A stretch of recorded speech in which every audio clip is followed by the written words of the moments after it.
He said his darkness would happen when our dynasty fell. This is saying it falls in 4 months.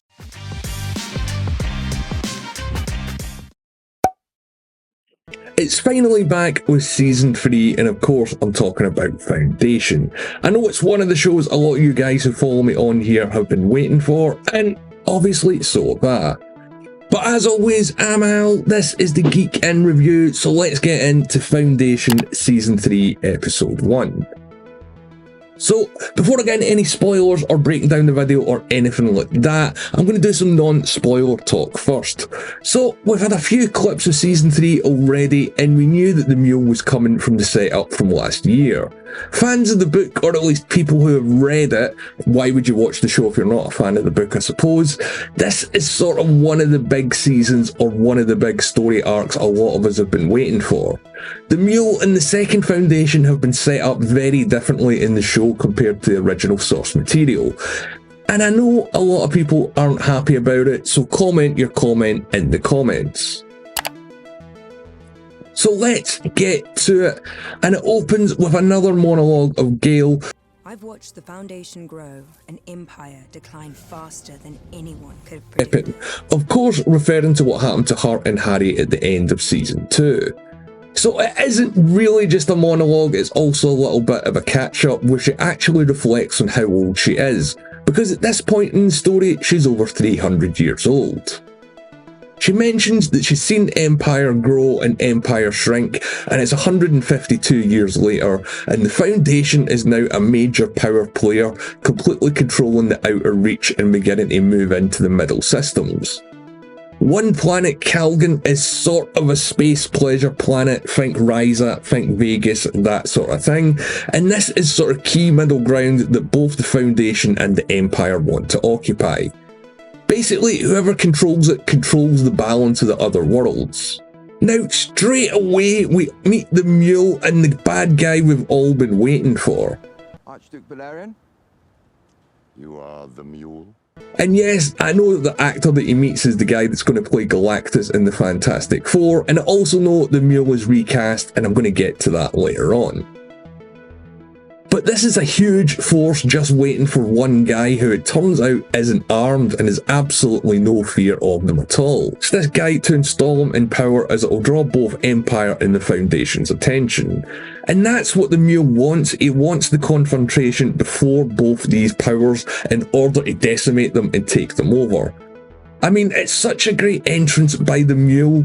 And we actually get the origin of his name, which again is very different from the books. I get that, but just get over it. And we also get to see what his powers are, or at least some of them, and how they work. But what I thought was really interesting without getting into the Mule too much is the way that he uses his power. He calls it an infection. And I think it's very interesting that he sees it that way rather than a gift. But that's for another video.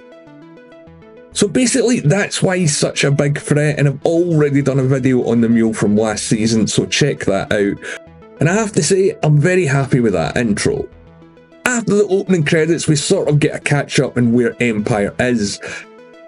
Basically, no longer having control of the spacers, they're having to resort to jump gates, which works but also means that they can't go where they want. It also means if you know where a gate is, you can destroy it and cripple them, or just wait for their fleet to come out of the gate and attack them there. But before I get too much into what's going on with the Cleons and Demerzel and all that stuff, I wanted to catch up with what's happening on New Terminus first.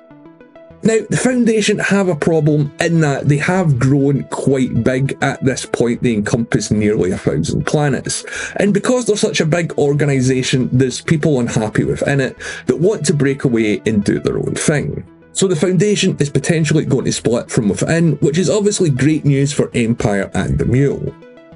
They are aware of the potential split and were introduced to Professor Ebeling Maw, played by Star Trek's very own Alexander Siddig. And I know he played the character all the way back in Season 1 at Hari's trial, but they do explain that pretty much straight away. You've nulled my null fit. I look like him, I know. My name is Dr. Ebeling Miz. I'm descended from a man named Xylus, who prosecuted you during the tribunal of Cleon the 12th.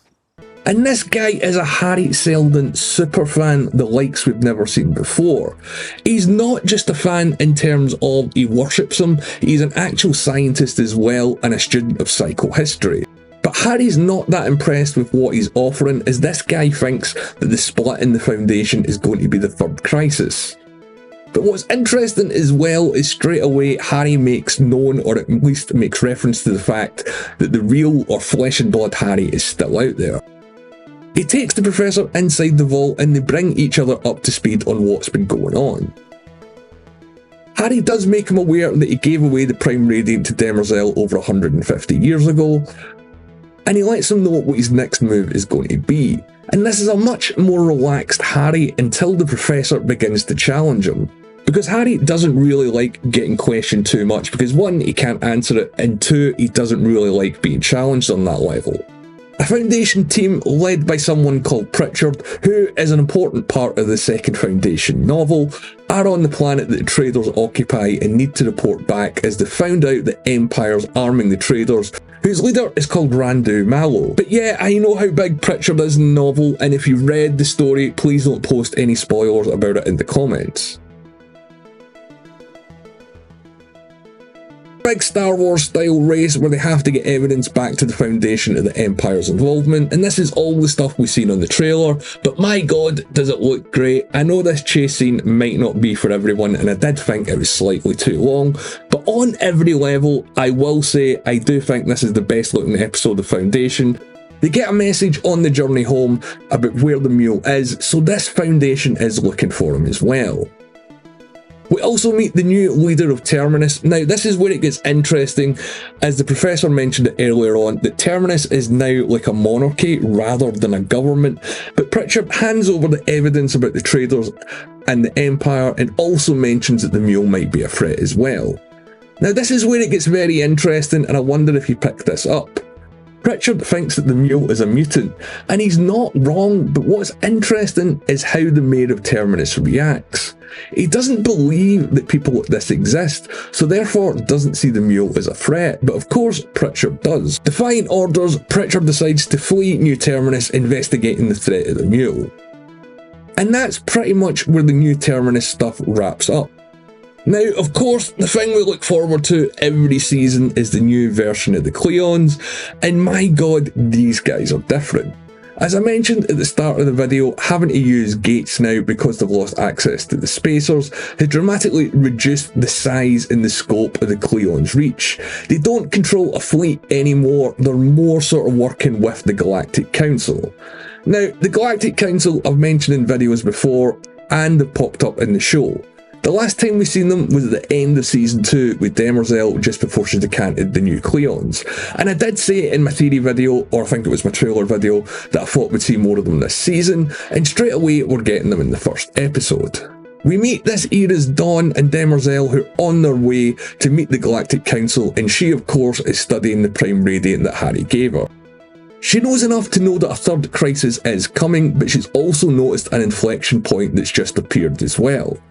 Basically, if you don't remember, these are points where the path or the sort of course of Hari's plan can be diverted or changed, either sticking to the plan or diverting from it, making the darkness shorter, making things happen quicker or longer, that kind of thing. You get the idea.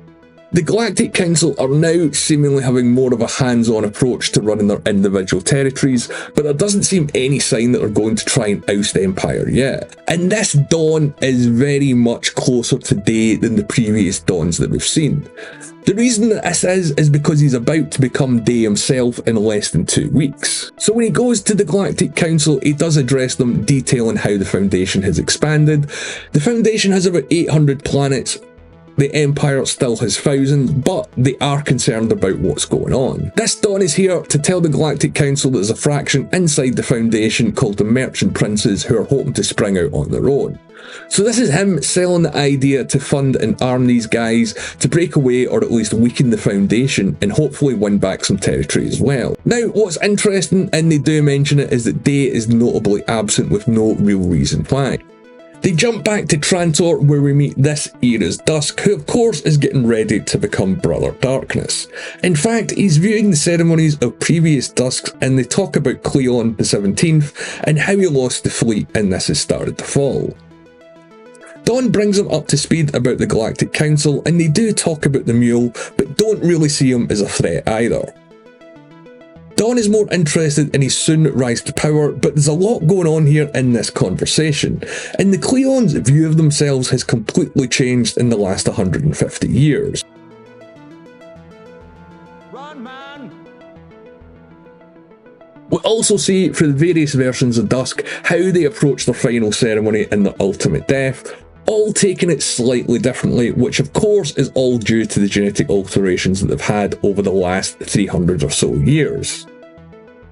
While all this is going on, Demerzel meets the new Zeroth Luminism, which is her religion that wasn't really mentioned last season, but man, are they going into that and a lot else this episode. Demerzel summoned her to give her a sort of confession, but it comes with a catch. They're going to use the old memory wipes, so basically, once Demerzel confesses, she won't remember anything. Then when she shows up the next day, Demerzel puts the memories back in, confesses more stuff, wipes the memories. You can see how this is maybe potentially going to backfire. And Demerzel tells her that she's a robot straight away, and we do get quite a lot of backstory on the robot wars. Demerzel, it turns out, was the most feared general in the robot army, and we also get a clear definition of what Asimov's laws of robotics are and how they work. So this is a literal full explanation condensed into a few minutes, and I love that they finally brought it into the story. The one thing that they done though that I didn't really expect them to do, at least this soon, was introduce the fourth law, or Zeroth law. What's interesting though is that some of the robots didn't accept this new programming and it caused a sort of civil war, which then led to one robot killing an emperor all in the name of Zeroth law. So he thought he was saving humanity by killing this guy and starting this war. Demerzel shows her the Prime Radiant, which, yep, I guess that's where she keeps it, and she says she thinks the reason that Hari gave it to her was to torture her, because in every outcome that she's seen, Empire falls, and Demerzel is scared about what that means. Now, we finally see Day, who's still living on Trantor in the palace grounds, but he's got his own little cottage kind of bungalow sort of place. And he's no longer living with the other two, having made his own life with his partner Song. So this is why Dawn and Dusk seem so close when we've seen them earlier on at the start of the episode. Interesting when you think about it is, this version of Day is doing what Cleon the 17th wanted with Zeroth. And he's very much his own man. And it's very strange to see Day actually being happy without inflicting pain or torturing anyone. And this Day has very little to no interest in running the Empire and doesn't really seem to like Demerzel either. They summon him back to the palace where Demerzel explains what she's been doing, and the Empire is only 4 months left before the fall happens and basically the dark period starts. So whatever's coming could wipe out humanity all the way through the galaxy eventually, but in the meantime there's a ticking clock and the Empire only has 4 months to fight, die or survive. The episode ends with Gaal waking up on Ignis getting ready to fight the Mule, so I guess we're going to catch up with her and Hari next episode. Now, they packed so much into this episode, that's why this video is so long.